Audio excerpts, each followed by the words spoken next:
तो आइए दोस्तों फिर से एक नई वीडियो में आपका स्वागत है। दोस्तों आज मैं बताने वाला हूं कि सेविंग अकाउंट पे एक न्यू रूल्स जो कि आरबीआई की तरफ से एक नया रूल्स आ गया है जो कि सेविंग अकाउंट पे ही है, करंट अकाउंट पर नहीं है, ओवरड्राफ्ट अकाउंट पर नहीं है।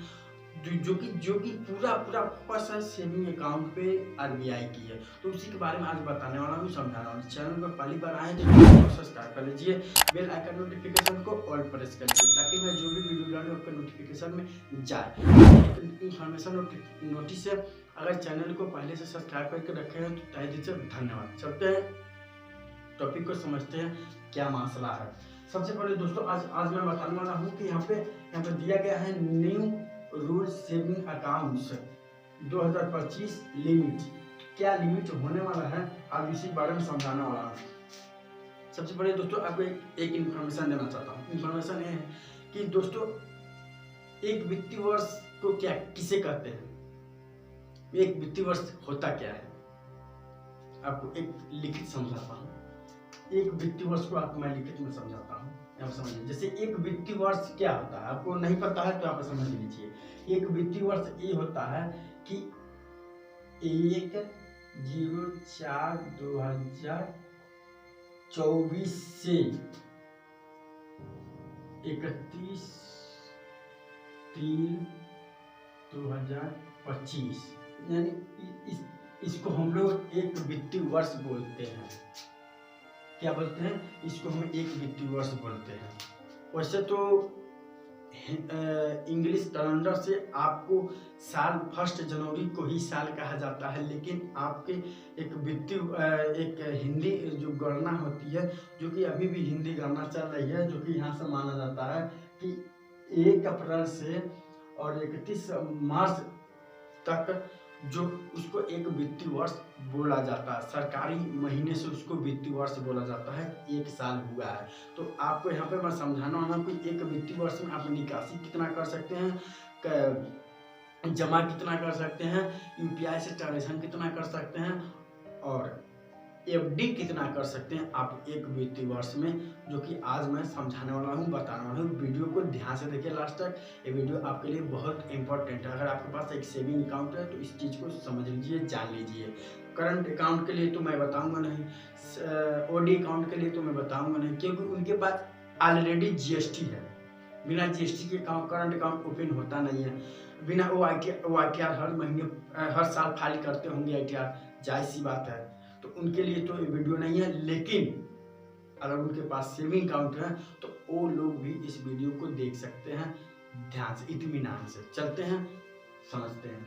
सबसे पहले दोस्तों यहाँ पे दिया गया है 4 पॉइंट है, 4 पॉइंट में बताने वाला हूँ। सबसे पहले यहाँ पर दिया गया है कि नंबर वन यहाँ पर दिया गया है कि एक वित्तीय वर्ष में आप कितना जमा करें, कितना जमा कर सकते हैं। तो दोस्तों एक वित्तीय वर्ष में आपकी जो जमा है वो भी कैश में, आप एक वित्तीय वर्ष में कैश में जमा कर सकते हैं। ओनली फॉर 10 लाख रुपए, 10 लाख रुपए जमा कर सकते हैं, वो भी क्या, कैश में। आप 10 लाख रुपए ही जमा कर सकते हैं सेविंग अकाउंट में कैश में। लेकिन अगर यहीं पे ऑनलाइन जमा, अगर ऑनलाइन पैसा अगर आप अपने सेविंग अकाउंट में मंगाते हैं ऑनलाइन पैसा, तो इसकी कोई लिमिट नहीं है। आप जितना चाहे उतना पैसा आप अपने खाते में ऑनलाइन मंगा सकते हैं, एवरीथिंग, कोई लिमिट नहीं।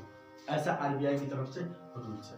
दूसरा पॉइंट आपको समझाते हैं, पहला तो हो गया, दूसरा समझते हैं। एक वित्तीय वर्ष में आप कितना पैसा निकासी कर सकते हैं, निकासी वो भी कैश में। दोस्तों यहाँ पर कैश में कितना पैसा निकासी कर सकते हैं, तो यहाँ पर दिया गया है ओनली फॉर 10 लाख रुपए। आप एक वित्तीय वर्ष में आपका जो भी ट्रांजैक्शन होगा निकासी का, एक वित्तीय वर्ष में यानी एक साल में आप 10 लाख रुपए ही निकाल सकते हैं अपने अकाउंट से, एवरीथिंग।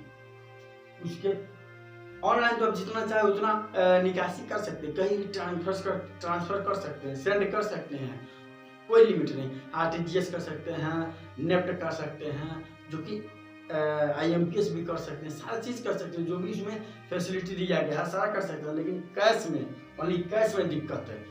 आरबीआई को इनकम टैक्स डिपार्टमेंट को बस उतना ही चाहिए कैश पे, क्योंकि आप सोच रहे हैं कि मेरे पास तो 3 अकाउंट है, मैं तीनों अकाउंट से पैसा निकालूंगा 10-10 लाख, तो तीनों का 100% निकालेंगे 10 लाख, तो आपको कितना लिमिट पर है?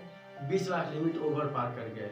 तो तीनों लाख जब तक तीनों अकाउंट से निकालेंगे, तो तीनों अकाउंट जब आप ओपन करवाए हैं तो आप अपना पैन कार्ड दिए हैं, क्योंकि पैन कार्ड पे ही आपका लिमिट बना है। सेविंग अकाउंट पे 10 लाख का ही पैन कार्ड आपका बना है। पैन कार्ड अगर आपका वही करंट अकाउंट रहेगा, अगर आपका पैन कार्ड ऐड रहेगा तो उसकी कोई लिमिट नहीं है। देखिए दोस्तों, यहाँ पे क्या बदलेगा, पैन कार्ड वही है लेकिन सेविंग में आ गया, उसको बचत खाता बोलते हैं। सेविंग में आ गया तो आपका लिमिट 10 लाख हो गया। वही पैन कार्ड अगर आप करंट अकाउंट में लगाते हैं तो आपका लिमिट कितना हो गया? करोड़ों रुपया हो गया, कोई लिमिट नहीं। बात समझिए यहाँ पे। तो वही दोस्तों यहाँ पे दिया गया है, एक वित्तीय वर्ष में आप निकासी 10 लाख कर सकते हैं। लेकिन यहाँ पे तीसरा पॉइंट दिया गया है कि एक वित्तीय वर्ष में कितना यूपीआई करें। तो एक वित्तीय वर्ष में कोई लिमिट नहीं है, कोई सीमा नहीं है यूपीआई का, आप जितना चाहे उतना ले लीजिए। लेकिन दोस्तों आप भूल कहाँ रहे हैं, आप भूल कहाँ रहे हैं? आपको इनकम टैक्स डिपार्टमेंट से नोटिस थमा देगा, आप फंस जाएंगे, जवाब देते देते परेशान हो जाएंगे, इधर उधर भागेंगे। आपका 2% आप नहीं जवाब दे पाएंगे तो आपका 2% चार्ज जोड़ के जितना चार्ज होगा काट लेगा। आप एकदम जैसे कहते हैं कि मांगने लगेंगे कि भैया मेरा पैसा यहाँ हो गया, मेरा पैसा हो गया, वो करने लगेंगे। तो दोस्तों आप ध्यान दीजिए, यूपीआई की कोई लिमिट नहीं है। लेकिन यूपीआई गूगल पे, फोन पे, पेटीएम अब बनाए हैं तो कैसे बनाए हैं? अपना अकाउंट लिंक किए हैं। क्या लिंक किए? अकाउंट को लिंक किए। जब अकाउंट को लिंक किए तो आपके अकाउंट के लिमिट मान ओनली आपका 20 लाख से ज़्यादा नहीं, या 20 लाख से ज़्यादा आप अपने सेविंग अकाउंट से लेन देन नहीं कर सकते हैं। 20 लाख से ही आप लेन देन कर सकते हैं। 20 लाख से ऊपर अगर करते हैं तो आप अपना GST तैयार करिए, ITR फाइल करिए हर साल, तब आप यूपीआई से करोड़ों रुपया लेन देन कर सकते हो। लेकिन यूपीआई की कोई लिमिट नहीं बताया RBI कि यूपीआई की इतना लिमिट है, क्योंकि उसको मालूम है कि यूपीआई का लिमिट कोई नहीं लिमिट हो सकता है। RBI भी जान रहा है, लेकिन RBI को पता है कि यूपीआई जब चलेगा तो बिना अकाउंट के यूपीआई नहीं चलेगा। बताइए कितना दिमाग लगाया RBI। तो दोस्तों यही इसका नोटिफिकेशन नहीं मिला है कि यूपीआई की कितना लिमिट है, लेकिन अपने तरफ से मैं बता रहा हूँ, अपने एक्सपीरियंस के साथ बता रहा हूँ कि आप 20 लाख से ज़्यादा ट्रांजेक्शन मत कीजिएगा यूपीआई। नहीं नोटिस आपके पास भी आ जाएगा, GST आपको बनवाना पड़ेगा, नहीं तो नोटिस थमा देगा, आप दिक्कत में फंस जाएंगे। आई होप ये समझ में आ गया। अब चौथा पॉइंट समझते हैं कि एक वित्तीय वर्ष में आप कितना FD कर सकते हैं। FD कितना कर सकते हैं, यहाँ पर ध्यान दीजिए, क्या लिखा हूँ? कैश। आप एक वित्तीय वर्ष में आप कैश में 10 लाख से ज़्यादा आप FD नहीं कर सकते हैं, चाहे कुछ भी कर लीजिए। इस 2025 में जो कि लिमिट यहाँ पे RBI तय कर दिया है कि आप अगर FD करते हैं तो आप कैश में 10 लाख से ज़्यादा नहीं कर सकते। लेकिन इसमें एक सजेशन दिया है, सजेशन ये दिया है कि अगर आप अपने अकाउंट में 20 लाख, 30 लाख, 40 लाख, 50 लाख रखे हैं, तो आप अपने अकाउंट से अगर FD करते हैं, FD करवाते हैं, तो आपके अकाउंट से FD होता तो उसकी कोई लिमिट है, आप जितना चाहे उतना ही FD करवा सकते हैं। अकाउंट बाई अकाउंट आप करवा सकते हैं FD, चाहे जितना चाहे उतने का। लेकिन अगर आप कैश डिपॉजिट करते हैं, आपके पास सुविधा नहीं है, तो आप 10 लाख से ज़्यादा FD नहीं करवा पाते हैं, नहीं करवा पाएंगे और नहीं करवा पाते, क्योंकि आगे से RBI ने एक गाइडलाइन दे चुका है।